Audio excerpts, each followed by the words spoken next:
Guys আমার রান্নাঘরে আসলে অনেকটা অন্ধকার, এর জন্য আমি এখানে চলে আসছি। আমি ছুরি দিয়ে এভাবে কেটে নিচ্ছি, আমার মেয়ের একদমই সহ্য হচ্ছে না, এর জন্য এই তো এভাবেই কেটে কেটে নিচ্ছি।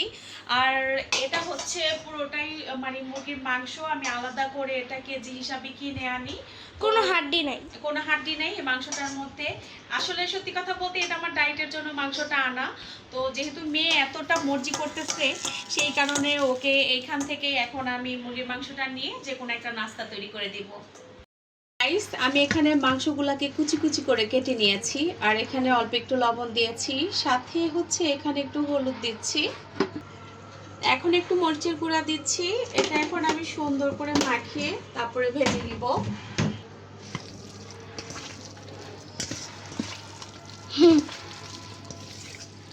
তো আজকে একটা নতুন ভাবে আর কি নাস্তাটা তৈরি করব, মনে হচ্ছিল ওইভাবে তৈরি করলে ভালো লাগবে খেতে। অবশ্যই আমি যে নাস্তাটা তৈরি করব ওটার মধ্যে চিকেন দেই না।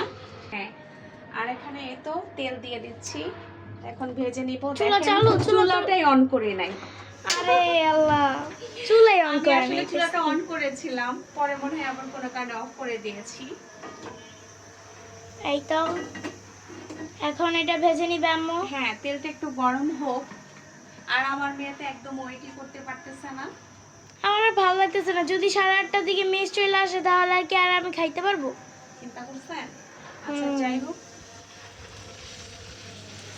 বাবা ছিটান আসলেই হয় না এখন মাংসটাকে আমি সুন্দর করে একটু ভেজে নেব আর কি, ভেজে তারপরে। তো গাইস আমি সবকিছু গুছিয়ে নিয়েছি, এখন এখানে হচ্ছে হলুদের গুঁড়া, মরিচের গুঁড়া, লবণ, আদা রসুন বাটা, দারচিনি, এলাচি এগুলা বাটা, সাথে একটা ডিম দিয়েছি। এখন দিচ্ছি একটা ম্যাগি মশলার প্যাকেট।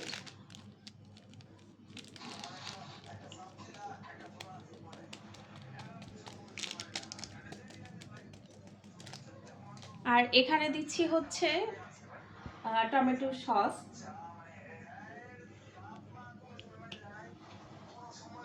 এখন এটাকে সুন্দর করে হাত দিয়ে মাখিয়ে নিচ্ছি। চিকেন দিবা না? হ্যাঁ, চিকেনটা পরে দিব, একটু ভালো করে একটু মাখিয়ে তারপরে চিকেনটা দিব।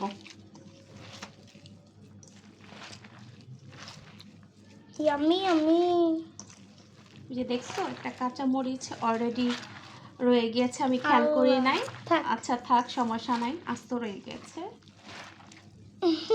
আচ্ছা গাইস আমি খুব সুন্দর করে মেখে নিয়েছি। আমি এখন এই তো আমার ভাজা চিকেনগুলো দিয়ে দিচ্ছি। আসলে আমি এভাবে চিকেন দিয়ে কখনো এই পাকোড়াটা তৈরি করিনি, আজকে ফার্স্ট টাইম তৈরি করছি। সবাই কি এটা খেয়েছেন কিনা সবাই জানাবেন কমেন্ট।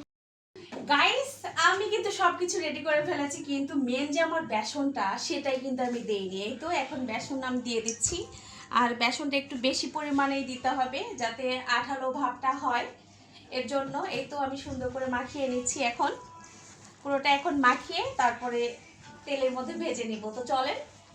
এই তো আমার আলু আর মুরগির মাংসের পাকোড়া রেডি হয়ে গেল, এখন আমার মেয়েকে দিয়ে দিচ্ছি। আসলে ওই তো খেতে চেয়েছিল, আর ওর মেডামও চলে আসবে, এর জন্য ওকেই একটু তাড়াতাড়ি করে দিয়ে দিচ্ছি। এখন আমার মেয়েটা একটু খেয়ে রিভিউ দিবে, ঠিক আছে কেমন হয়েছে। গরম কিন্তু একদম আস্তে। মজা? হ্যাঁ মজা হয়েছে। আসলে এই ফার্স্ট টাইমই হচ্ছে মুরগির মাংস দিয়ে আমি আলু দিয়ে পাকোড়াটা তৈরি করেছি।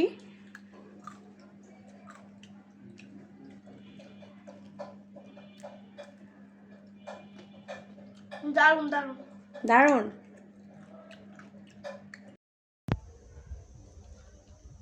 ইয়াম্মি। তো সত্যি সত্যি গাইস অনেক মজা হচ্ছে, আর আশা করছি আমাদের পুরো ভিডিওটি সবাই দেখেছেন, দেখে সুন্দর একটা কমেন্টস করবেন। তো আজকের মতো বিদায় নিচ্ছি, আল্লাহ হাফেজ, বাই বাই।